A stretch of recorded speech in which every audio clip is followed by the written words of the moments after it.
Today, I want to welcome to the Conscious Fertility podcast Sara Cohen, who is a fertility lawyer. And we got to connect and chat a bit at the Canadian Fertility Andrology Society, which was in Vancouver, BC in 2024. I'm already ahead of myself in 2024 when we're recording this. And we just thought it would be interesting for our listeners to learn a little more about the legalities around surrogacy, donation, what happens to the embryos, what happened to the kids that are born to donation. So we're going to have this conversation today. I would like to introduce you first formally to Sara. So Sara Cohen, she's a fertility lawyer based in Toronto, Ontario, with clients that are across and beyond the country of Canada.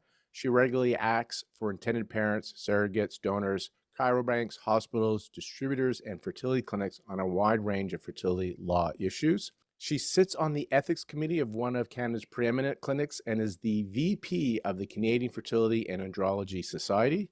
She's the past president of Fertility Matters Canada, a former adjunct professor of reproductive law at Osgoode Hall Law School, and a fellow of the Academy of Adoption and Assisted Reproduction Attorneys. Sara's given expert testimony on third-party reproduction and legal parentage issues, and has been invited by the Ontario, Canadian, and Irish governments to provide expert opinions on various fertility and parentage-related legislation. So with that background, I thought you would be a great person, Sara, to sit down with and talk legalese when it comes to fertility. So thanks for coming to the Conscious Fertility podcast.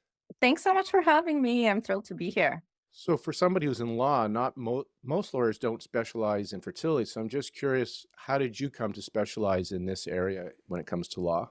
So, if you talk to me in person, you are going to hear me go on and on about how passionate I am about what I do and truly how grateful I am to be a fertility lawyer.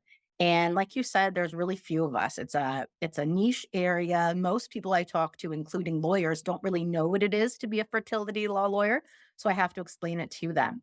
And the way I came to this is I guess it's kind of, I would say, fated. Like this is something that always called to me. So when I was much younger, I worked doing some research at one of the fertility clinics in Toronto and really was just like inserting information data at the time. Then I spent a summer at Princeton University's Office of Population Research, helping one of the PhD students with some of their research on contraceptive technology. And this is what I always wanted to do. So then when I was in law school, new legislation came in about the Assisted Human Reproduction Act. And I really didn't like this legislation and had a lot to say about it. So I took every single course I could possibly find on this topic, including sexuality and the law, health law, legal governance, etc., and wrote every paper about this. And then I kind of, I guess, chickened out. I went to a normal law job. Then though, I had my first child after our own struggles, which I have to say are not even comparable to the terrible struggles a lot of my clients have gone through. But I knew that if I was going to keep on working and be away from my guy who, was like one of the loves of my life, I needed to do something really meaningful with my life. And this is what had always been my calling. This is what I'd always wanted to do. I just kind of too scared to do it. Mhm. So I was on maternity leave and someone looked at me and said, "Are you going back to Bay Street? When are you going back to work?" And I looked at them and I said, "Nope, I'm going to be a fertility lawyer." And I hadn't actually decided. But then once I said it, I kind of felt like, "Oh my goodness, I'm now committed." And, that was 14 and a half years ago. And Ne- here I am. We never know when people are listening to this. So that would have Oh, been 2010, 2009-ish? 2010. 2010. Okay. So I just, once you kind of, it's like I put it out into the universe, Yeah. I made a commitment. Yeah. And not only now did I have no choice, but now in a good way, like this is what I'm going to do. And I have to say that I always knew I wanted to be a mom. This was something that was really important to me. Even before I got married, I sat my then fiance down and said, "Look, I'm going to be a parent no matter what, whether no matter how that comes to us, whether, it's easy, it's difficult, it's through egg donation, sperm donation, surrogacy or adoption, I'm going to be a mom. So I need to know you're on board with that." And the idea of people really struggling to be a parent speaks to me so deeply that it's an honor to do this. So that's my really long-winded way of telling you how I got to doing this, which to some extent is I just did it. Well, when you make that commitment, it's interesting how things just start to get aligned and support you on this journey. And so, like you said, once you committed, and we're fortunate you have because there's not a lot of lawyers practicing in this area. And I'm fortunate that we've met, that now I get to ask questions that I'm often asked, which are outside of my lane, as in I'm not an expert in law. So I'm glad we can have this conversation. So, and if anything I ask you is like, can't answer that, that's incriminating, then just tell me and we'll move on. But I just going to share questions I get or stories I know, and I just would love some of your legal knowledge behind that. And like I said, we're going to talk about the donation side and surrogacy. The first one, I want to share a story with you, and I want to know what were the rules then and how are the rules now at the time of this recording. And I guess it's fair to say, we should say that we're recording this late 2024, and you got to consult somebody like Sara because laws change. So please do consult with somebody like Sara because the laws change. So as of today, though, so I remember I've been doing this for 24 years at the time of this recording. I remember like over a decade ago, a same-sex couple came and they brought their guy friend with them. And their plan was that they're going to create a family and he was going to be their known donor. And at that time, they were told they couldn't do it. These two women could not use him because he's a known donor without going through other legal requirements they had to go through. So they set up another appointment, and like a month later, they went back to the clinic, and one of the women and the guy were there together, and they said, we broke up, the two women, and this is now my partner, not married, and we're going to have kids. And they're like, great, let's go for it. So what was the rules then, and what are the rules now that they weren't allowed to use a known donor? Or I guess the question is, can people use known donors? And did they just tell me a story that makes no sense from what you know, or did that actually used to happen? No, I wish I could say that didn't happen, but that used to happen quite a bit. And I mean, that's just awful. Of course, we should be able to proudly be whatever our family is to us. And it's not that a known donor has ever been illegal. You've always been able to use a known donor in Canada. And people have been doing it since like time immemorial, probably because you don't always need a clinic to do a known donor. We can do it at home. We call it turkey baster method or whatever you want to call it. But there, up until I think it's 2020, there were what was called the semen regulations, which were actually part of the Food and Drug Act, which I always find funny. But they required they required 6 months of a clinic quarantining the sperm from a known donor prior to being allowed to use it, to inseminate someone who wasn't their sexual partner, and this was actually quite expensive. So, what ended up happening in 2020 is Health Canada came out with regulations that are now called the Safety of Sperm and Ova Regulations, and basically, there is a way, which isn't all that difficult, to get around the requirement of quarantining the donor sperm for 6 months when you're using a known donor. And I mean, I think the argument behind it has always been like heterosexual people could go into a bar, have a one night stand and like choose to take the risk of whether it's STDs, etc. Like if these people are aware of any risk, like why can't they also choose to, say, yeah, we get it and we want to go ahead and use this donor. So it's become a lot easier now to engage in known donation at a clinic. And that's one side of the law that you're asking about, which is the federal part. So same across Canada. And that part of the law really is about, in this situation, what a clinic is allowed to do. But then the question of who is a parent through sperm donation is different province by province. And really, up until first British Columbia, where you are, and then Ontario, where I am, it was dangerous potentially to use a known sperm donor because our laws were like really old fashioned. The idea was you always know who a mom is because the person who carries the baby is obviously the mom.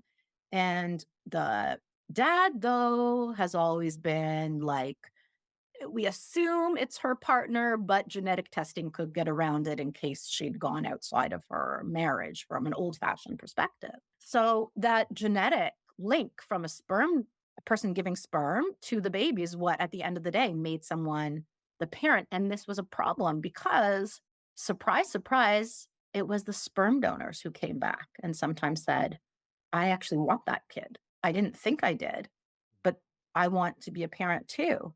And then it would put the two mom family in a really precarious position. So there's case law and then statutory change in British Columbia and then Ontario and other places throughout Canada that make it so much safer now. You can use a known sperm donor because it's very clear that a donor is not a parent. You have to take other steps to prove they're a donor and not also a parent because Canada's so cool that a lot of provinces allow like two-parent families, three-parent families, four-parent families. We got to be clear who's a donor and who's a parent, but it's really quite safe right now if you do everything properly. So the entire framework has really moved forward, both federally, what a clinic can and can't do, and provincially, that a donor isn't a parent. So it's really quite safe now. And that the follow-up question then on that theme that I have had is, how does this work? Like that was the concern is, can if we have a sperm donor, whether it's anonymous or a known donor, first part is, does he have claims that, choose how to raise a child because he is a parent? And then from the child's perspective, the child reaches an age and most people get curious and they want to know their history. Where did I come from? All that. And then the child wants to know, who was my biological father? So what's the laws around that? And I'm going to throw one more scenario in here where this may be why you want to speak to a lawyer, or there's certain procedures to go through to make sure it's clear who's the parent, who's not. What happens if a same-sex couple, female couple, find a friend and the term, they do insemination at home, turkey-baster method, and I apologize if that's offensive to people. We were talking about that's the slang term that is often used, but it's when you take the sperm and you get the syringe from a pharmacy and you inseminate, you insert it. So what would happen is they don't go to fertility clinic. Two women have a really good friend. He says, happy to give you my sperm. So he gives them a sample of the house. They take the sperm and they seminate one or both of themselves, and they have a child. Is that man that donated his sperm, is he a parent? Is he not a parent? Since he didn't go through any lawyers, he didn't go through a clinic. So there's a couple Lots of of levels to questions that there. question. No, it's Yeah, okay. So, one thing is I just want to make sure those women who are carrying, they're not surrogates. So, a yeah. surrogate is when Did I use it's the word not, surrogate? yeah, by Oh, I accident. apologize. I didn't realize I used the word surrogate. Yeah, no. So two women, they're a couple, and they may want to carry together at the same time. So they both inseminate. So they're going to be pregnant at the same time, or just one gets inseminated in this. I did not mean to use the term surrogate. That has a whole other meaning, and we are going to go there at some point during this interview. No problem. There's just all these terms that sometimes are confusing. So, I wanted to make sure we're really clear. So, there are a lot of layers to that question. And I think I'm going to start at the end Okay. because it's just most live to me right now. So, as I was kind of mentioning before, the question of whether this gentleman who's provided his sperm, not through sexual intercourse, but otherwise, and jumping in my own, you can do sperm donation through sexual intercourse in Ontario if you have an agreement in place prior. And I can see by your face that's a little surprising. And for a lot of people, that's very surprising. Regardless, let's just go back to what I refer to as Well, at home. I'm thinking of somebody that has a friend. She's single, wants to have a baby. He's having sex with her to help her have a baby, but I don't know if he's thought the future, what in 5, 10, 15, 20 years of what the It's repercussions are. That's all. I was just totally. thinking instant gratification. Sure, I'll help you. I'll have sex with you. I'm not realizing. So please tell us about that as well. But I want to go with what is the most common. I'm sure that does It happen. happens. The most common is where they get a male friend to donate their sperm in a female same-sex couple. Happens all the time, and it's not only with same-sex couples, it could be a single woman, it could be a husband and wife Yeah. who are, heterosexual, heteronormative, but unfortunately, the quality of the sperm is lacking, etcetera. So, the question of if the donor is a parent is really different province by province, but kind of in relation to what we were talking about before, it is so much safer now. Do you need a contract? I'm a lawyer. I buy life insurance. I have a will. I think it would be crazy not to have a contract. But is there a legal requirement to do so as long as it's not through sexual intercourse? No, there's not a legal requirement to do so. There's also not a legal requirement to have a will or life insurance, etc. So, like, it's not in my best, it's not what I would recommend, but that's not legally required. Most clinics, so if you do it in a clinic, almost all the clinics are going to require you to do one. But if you do it at home, like no one's there to stop you, you can do as you will. It is possible in some provinces to make him also a parent if that was the intention prior to conception. And then I think most of the people I see, they only mean for the other two to be the parents and not him. So we want to make that clear. And like I was saying, most provinces now, it's really clear a donor is not a parent. So as long as we've made that clear to begin with, and it's not through sexual intercourse, that's doable depending on the province. As you were mentioning, that changes sometimes. And for example, New Brunswick, the law is not great, whereas Ontario, British Columbia, it's pretty awesome. So you got to kind of like make sure everything's in place. You were also touching on a topic that's really near and dear to my heart. Your question, that I understood it to be, was what about this child? Mm. They want information. They grow up, or maybe even when they're young, the donor conceived person. Do they want information about the donor? And the question about what is available to them also really differs. So the first example you were giving was an anonymous sperm donation. An anonymous sperm donation only happens through a sperm bank. So Repromed recently rebranded. So I think it's Origins Sperm Bank. That's our only really national one in Canada. And Canadians import like 95% of our sperm bank sperm from the United States. It is not illegal. So it's legal to use anonymously donated sperm. We live in a time where Can you say that again? it is legal Legal. It's to okay. It's use allowed. Okay. in Canada to use anonymously donated sperm. We live in a time of 23andMe, Ancestry.com, et cetera, et cetera. So how far that anonymity can be protected is really another question. And as an aside, we did have a case in British Columbia, which is where you are, where a donor conceived person, Olivia Pratton, sued the government and said, I want to know who this donor is. At first instance, she was successful in British Columbia, and no anonymous donation could happen for a while, but then it was overturned at the British Columbia Court of Appeal. But if you use anonymously donated sperm through a sperm bank, you have no rights to any information. So you, as the parent, have no rights to any identifying information, I should say, about the donor. From my perspective, the bigger concern is either does the donor conceive person.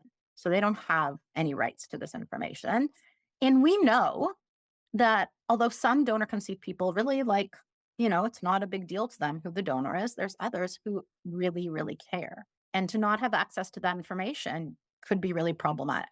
There's something called open ID or open identification donation, which the idea is that the donation through a sperm bank is anonymous until the donor conceived person reaches the age of majority. And then the identifying information is made available to the donor conceived person if they seek it out. The problem with that is that information is not held by any governmental body or regulatory body. It's held by the sperm bank.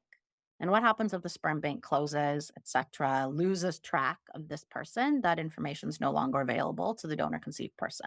So, from my perspective, using a known donor is the way to go. So, if I could encourage everybody to be involved in donation, I would. And that's really a personal preference on my part. And the reason is the law now is so strong that we can make it easily that a sperm donor is not a parent. Since that law changed, it was in Ontario, at least, in January 1st, 2017, we do not have sperm donors coming after these children.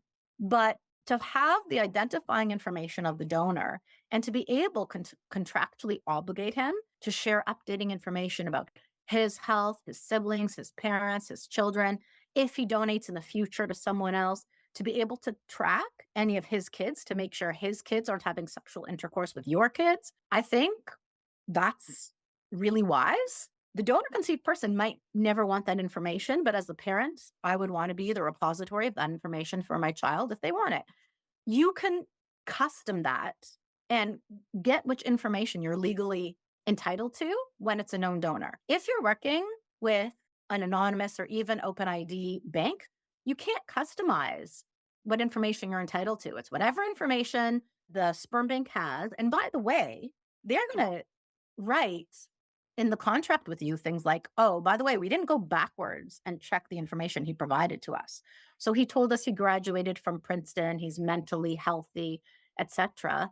But really, we had a case a few years ago where imported sperm, this person did not, go to any graduate from any university and had schizophrenia because no one goes, they don't have an obligation. They legally can do whatever they want to make it that when you're purchasing sperm from the sperm bank, you are signing that you understand that the sperm bank's not going back to verify this information from the donor. So for me, it's just not the way I would do it. Is it legal? 100%. Okay, so I didn't realize 100%. that there's a bit of an honor system that when people fill out the information, there is no obligation for the company to fact check the sperm donor. You got it. What about the other way of the child wanting financial support or wanting this donor to be in his life? Does this child have any rights? No. So if they're a donor, the donor doesn't have rights of access to the child. They can't say, you can't move to Australia. They can't say this child must go to parochial school, anything like that. But the parents also, we can't sue for child support. The interesting thing, though, is child support is technically the right of the child, not the parents. But by making it clear that a donor is not a parent, the child's not entitled to support from that donor. And then from egg donation, from what is there any difference in laws from what we just talked about, or is it the same rules about who's the parent, et cetera, and the child can go to the parent? Is it the same as with sperm donor? It's more or less the same, other than it was never as dangerous because the original laws were written prior to, IVF, fertility treatments that happened in a clinic, etc. So there was never the same assumption that a DNA connection between an egg donor and a child made them the parents, but it's the same thing. And surprisingly enough, it was never egg donors that went after being a parent of the child. It was only the sperm donors. So it's like, I always find that blows my mind considering how much harder it is to retrieve an egg than it is to retrieve sperm. Let's move to, well, on the topic of a donation. In Canada, can you share a little bit about, can you pay for, can the person donating the egg or the sperm, do they get compensated? Do they get paid of any manner? So in Canada, it is punishable by up to 10 years in jail and or $500,000 to basically to compensate a donor or to pay someone acting on behalf of the donor, which to my mind is wildly disproportionate. 10 years in jail and or $500,000, which is probably why no parents have ever been charged. However, since that law came into effect, we used to have something like 20 sperm banks across Canada. Now we only have one national sperm bank. And from year to year, they have like 20, 25, some low number donors. And the truth is, even though, again, we have this idea that it's not so hard to be a sperm donor, although you do have to attend at the clinic a whole bunch of times. You do have to, it's not as easy as we think it is, but people stopped engaging in sperm donation to the same set in the same way when it became prohibited to compensate a donor, even like $150, $200. To be clear, it is perfectly permissible to reimburse a donor for their expenses incurred as a result of the donation. And Health Canada in, I think it was 2020, provided basically a list of categories for expenses for which we're allowed to reimburse a donor. So the donor has to give receipts, and only then can they be reimbursed for what they've spent. The other part, though, that people find fascinating is they'll say to me, well, my friend bought sperm through this sperm bank or an egg through an egg bank. And that's actually legal because it's a loophole in the law. The law is that you're not allowed to purchase eggs or sperm from a donor or a person acting on behalf of a donor. But say you're in the United States, the sperm bank or egg bank, they've already purchased the egg or sperm from the donor. Now they own that egg or sperm. So when the Canadian intended parent is coming forward and saying, well, now I want to buy this egg or sperm, they're purchasing it, but not from the donor and not from a person acting on behalf of a donor. They're acting on their own behalf. So because of that, we import like 95% of our sperm into Canada from the United States. By the way, we have no laws of how many times you can use that same sperm or eggs, right? So we're using a lot of the time the same gametes again and again and again and having kids who are, we know there's going to be a lot of donor conceived people who are related to each other, which is dangerous because we're not tracking and we don't have a way of tracking who's related to who. So I want to unpack this a bit. So first of all, the last part you talked about is because of the regulations that are set up, there is a risk that half siblings could marry. Yes, Okay. there is a Okay. risk. Yeah, because you're like, I really like you. There's something about you I like, right? You like You that. feel like home. Yeah, exactly, Yeah. right. Of course. There's we're on the Conscious Fertility podcast. I'm already thinking of the existential attraction, right? In But anthropology class at U of T, we learned about that actually in many ways we're attracted to people without realizing it subconsciously who look like us. yeah, no, that's the whole point of when I was saying we're on the Conscious Fertility podcast. It's on a subconscious level, right? There's that attraction. That's interesting, and we'll see how that plays out over the next little while.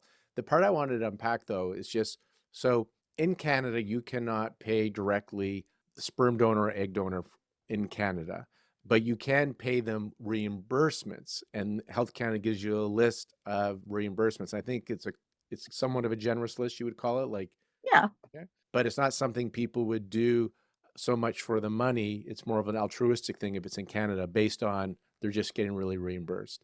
However, in the States, people can get paid to donate egg and sperm. So it's something that they can do to as a financial reward.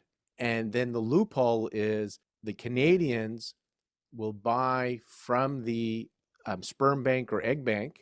They'll pay for it. So now they'll pay well beyond reimbursement expenses to get those eggs and sperm. So that's the loophole that somebody in the States is getting paid to donate. Question: can a Canadian go to the States and donate their egg and sperm and get compensated favorably in the States then? I think they could because the prohibition is not on selling, it's on purchasing. So I think they could do so. And I think they do actually. Not a Some, loophole. I'm just saying, if you find somebody, hey, if we do this here in Canada, I can only give you your reimbursed expenses, but if you go to the States, but if it's a Canadian parent, we don't want them making the payment still. They could do it outside of Canada and make that payment, etc. But if they've got the Canadian donor, like none of the payment should happen in Canada. So a Canadian donor, anyone internationally, if they like a Canadian donor going to the United States to donate her ova, for example, I think like if you had a US parent buying her ova, like sure, no problem.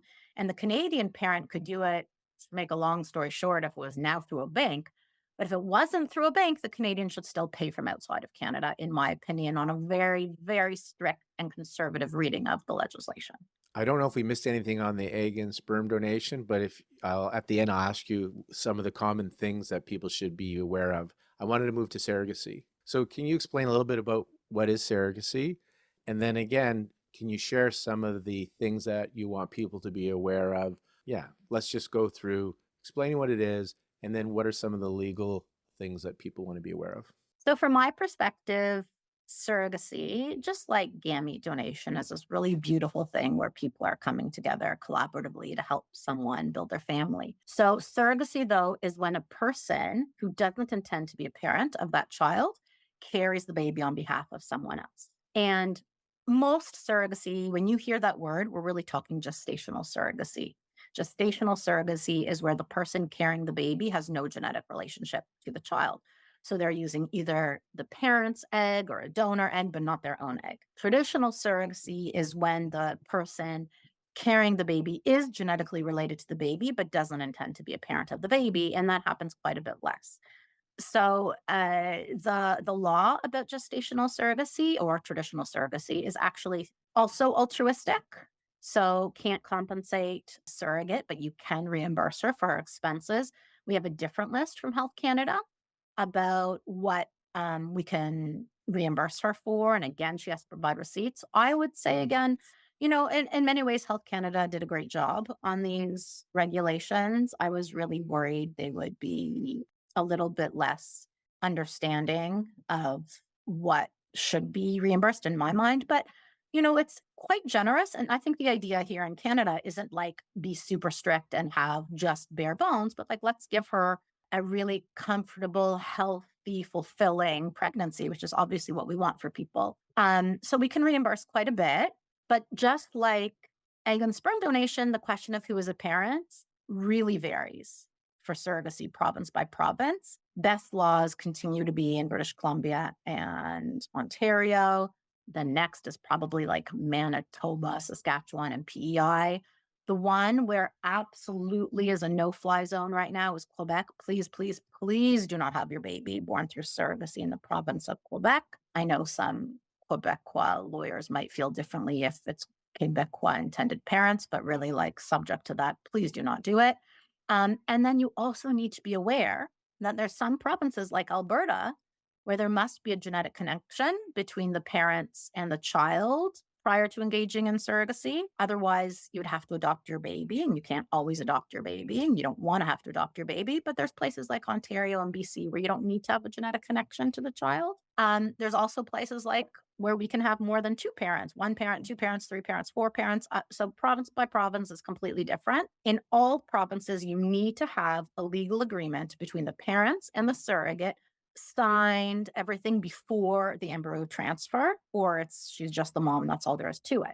But even if we have that done properly, and she has independent legal advice, which means her own lawyer, even when we have that done completely properly, at the moment that baby is born, the surrogate is still technically the legal mom of the baby, even though she has no genetic connection to the baby. And there's another legal process in some provinces, super fast and easy, and some provinces more complicated, to make her not the legal parent and only the intended parents, the legal parent, get them on the birth certificate and not her. All right, we got to unpack that one. And this one is like, again, another seeing the beauty of this, because what I get to witness in my practice is the friendship that I usually see with the intended parents and the surrogate. Like, and a lot of them, I don't think knew each other before their journey, but somehow they've come together, and it's quite amazing to watch this. So, tangent on this, when you say cover expenses, so when I often see the surrogate come in to my clinic for the acupuncture and low level laser therapy, and then we go on site at Olive and we do acupuncture before and after, and it's being done on the surrogate. So then most likely those expenses are being reimbursed by the intended parents then, because, Yes. and then we've also seen some known sperm donors come in and get our antioxidant therapy and get acupuncture in the 1 to 3 months before. So that sperm donor would get reimbursed then. Okay, so those would be reimbursable Exactly. expenses. The surrogacy part where I want to know is, okay, every province is different. Is there a loophole like, okay, you can do your surrogacy in Alberta, but make sure you birth in BC, or is like, so how do they, without having to adopt your child? So can you go through this again? Because it sounded like, I thought it was a little bit in Canada easier that you got your contract, that's your surrogate, the baby's born, and the intended parents are the legal parents. But I might have heard this wrong, but I got a sense that it ain't that simple. Okay. So in practice, it really is super simple, Okay, good. depending on where the baby's born. Okay. We have, to the best of my knowledge, never had a gestational surrogate in Canada try to keep a baby. And the good news of that is, we do psychological assessments in advance, but the good news of that is it just doesn't really happen. The bad news is I don't have case law for you to tell you, like, if this happened, then this is what the court would decide. So in some places, like you're talking to me from BC, and in BC, it's super simple to make the intended parents the legal parents after the baby's born and not the surrogate. In Ontario, where I'm speaking to you from, it's super simple too, although a little bit worse than BC because I can only do it after 7 days after the baby's born. So i.e. eighth day after the baby's born, where I can just register the birth. and need the surrogate to sign off, though. BC is simpler, even. But there's some provinces, like Alberta, for example, where I have no choice but to get a court order first that the surrogate is not a parent, that the intended parents are the parents. And only then, once I have that court order, can the intended parents go on the birth certificate and not the surrogate. So every province looks a little bit different. Now, you made a really interesting point about, like, well, say I did surrogacy with an Alberta surrogate. Say I'm a single mom and I can't carry, and also my ova aren't, whether it's sufficient quality, etc. I can't, I need an egg donor and I can't carry. But I found this amazing woman who's offered to do this for me. This is awesome. But I didn't realize that if this baby's born in Alberta, like, I can't become the parent through surrogacy because I have no genetic connection. So, one, I hope that doesn't happen in advance, but if it did, we would really ask the surrogate, could you please, can we move you to British Columbia, Ontario, one of the provinces where you don't need a genetic connection, and make sure the baby's born there so that that jurisdiction makes you the parent and not the surrogate. And I mean, that stinks when that happens, but I've seen it done a few times. We don't look for it often.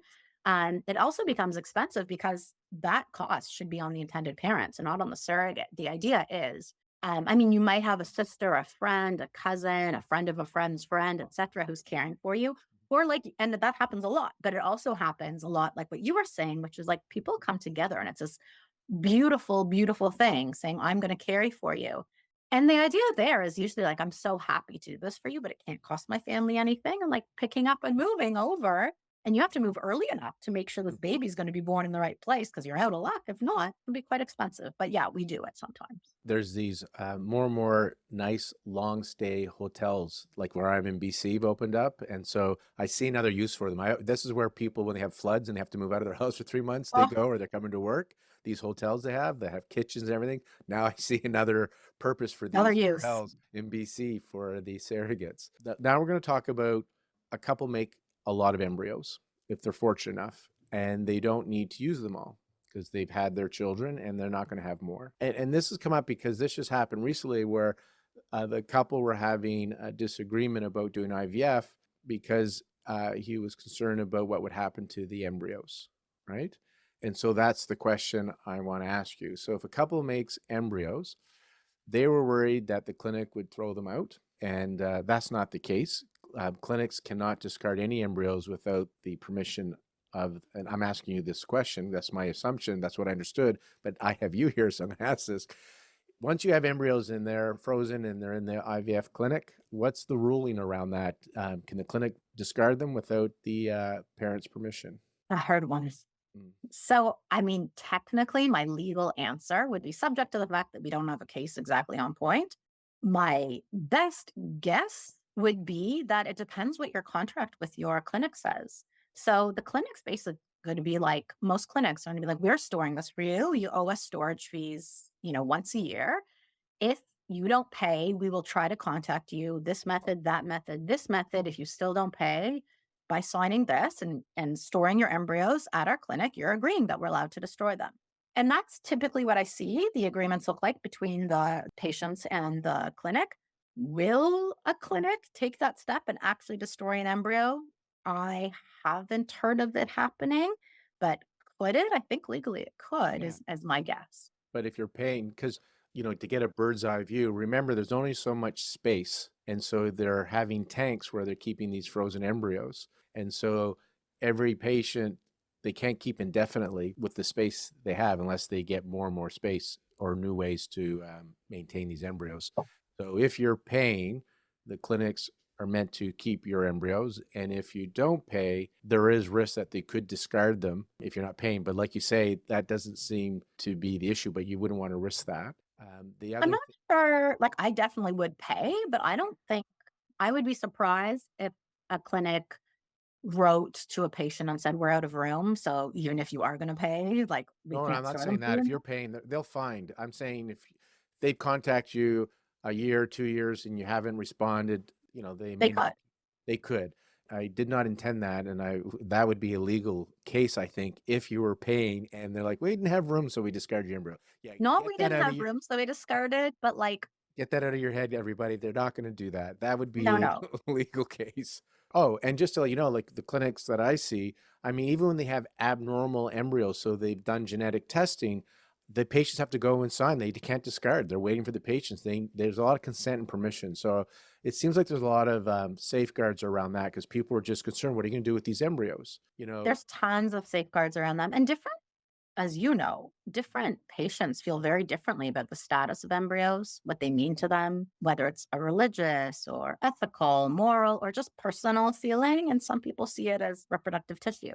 So people have feelings all over the place and have different ways of what to do with excess embryos. You could donate them to another person or family to have their children. You could destroy them. Some people do, as you know, there's different names for it at different clinics where they're transferred to a woman in a way that is not going to result in actual conception, but allowed to like kind of exit that way, exit the storage process that way. Some people donate to science, research, training, etc. So there are options. And some people, honestly, so many people just store them for like without end. I have a story for you. Just reminded me, women had gone through multiple fertility treatments, unsuccessful with her own eggs, and then she moved to donor and had a child, donor eggs. And her only regret, and people hear me say this on the podcast often, her only regret was she didn't do the donor egg sooner because she could have been with her baby that much sooner. And then the clinic, every year pay, and she had some of her own embryos that hadn't been working, which is why she moved to donor. And they had one embryo left, and they asked her what she wanted to do, and she didn't want it to be discarded. So she goes, "Can we just transfer it to me so we can just dissolve that way?" And they did, and it worked. So she got her second baby. But is that not Oh, crazy? that's Crazy good, amazing. crazy good, right? um, That's fabulous. that's where we say totally not attached to form and outcome. So much so that 2 weeks or 3 weeks had gone. She didn't do her blood test, and then she realized her cycle had gone, and then so it was like Oh she my didn't even gosh, that's think about getting fabulous. pregnant. So that's one of those most beautiful, cool stories. We worked with her throughout her pregnancy, so it was Oh, that's a cool fabulous. story. I love it. All right, lawyer Sarah, I have two more questions I kind of wanted to end with just to kind of see what you wanted to add. One is, in your opinion, I don't know if I'm using that word loosely because I know that means something in law. So, in your opinion, in quotations, what are some of the most significant legal advancements that have made this process smoother or more accessible for intended parents facing fertility? What's happening at this time and age that kind of gets you excited? There's a lot going on. So, what I do is so cool in a gazillion ways. One of them, though, is that we're actually heavily influenced by the technological advancements, and then we have to keep on changing because the law follows. It doesn't, it doesn't lead that way. It has to kind of evolve with what's going on. So that's really cool.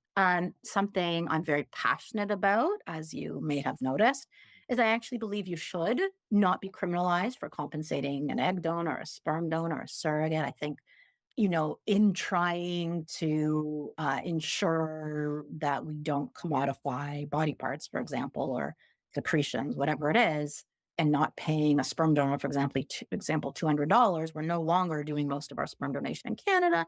So we don't have these registries with information about who's related to who or health information, etc. So I get really excited when I start seeing an appetite again for change in that way. And MP Anthony Housefather, who's Montreal, is always on board making that change. And he gets me excited whenever I speak to him because he's really, really hopeful about progress there.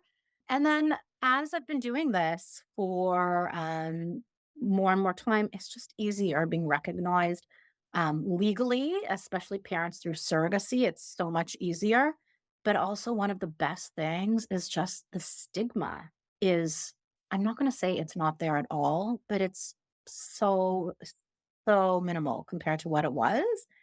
And this is good for everyone, including the children who this is their life. This is their story. This is how they came into the world, and we want to celebrate it, not hide it. Uh, That's probably the best part. And I'm assuming since the most of the sperm and egg donations are coming through Americans, the children don't have dual citizenship though, right? They're fully Canadian. That's how it works. Currently, no. I mean, it's always an interesting question. Yeah.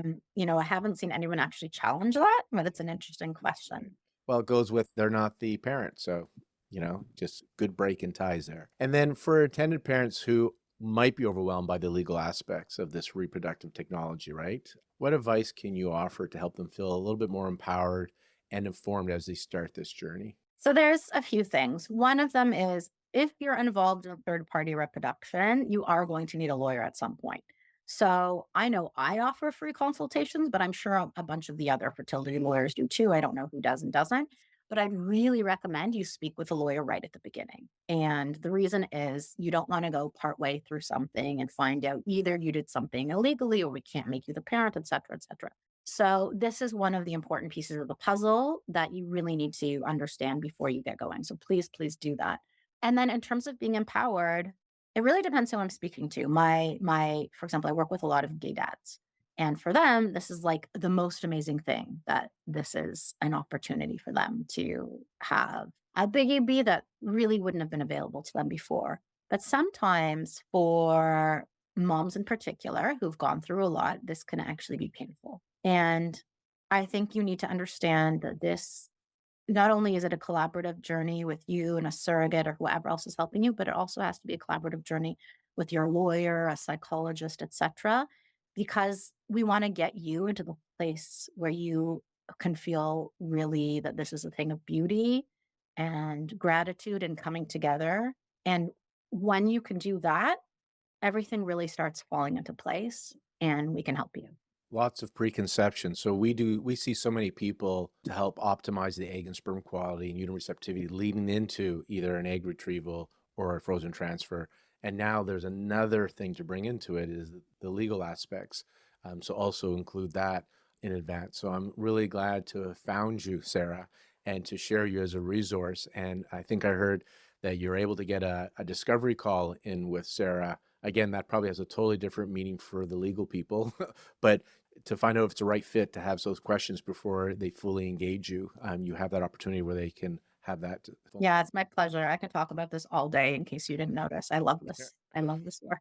So to find Sarah I have the website I have is fertilitylawcanada.com. Is that the right place to find you? So we'll You put that got in the it. show notes and I'll just say it again. It's the www.fertilitylawcanada.com.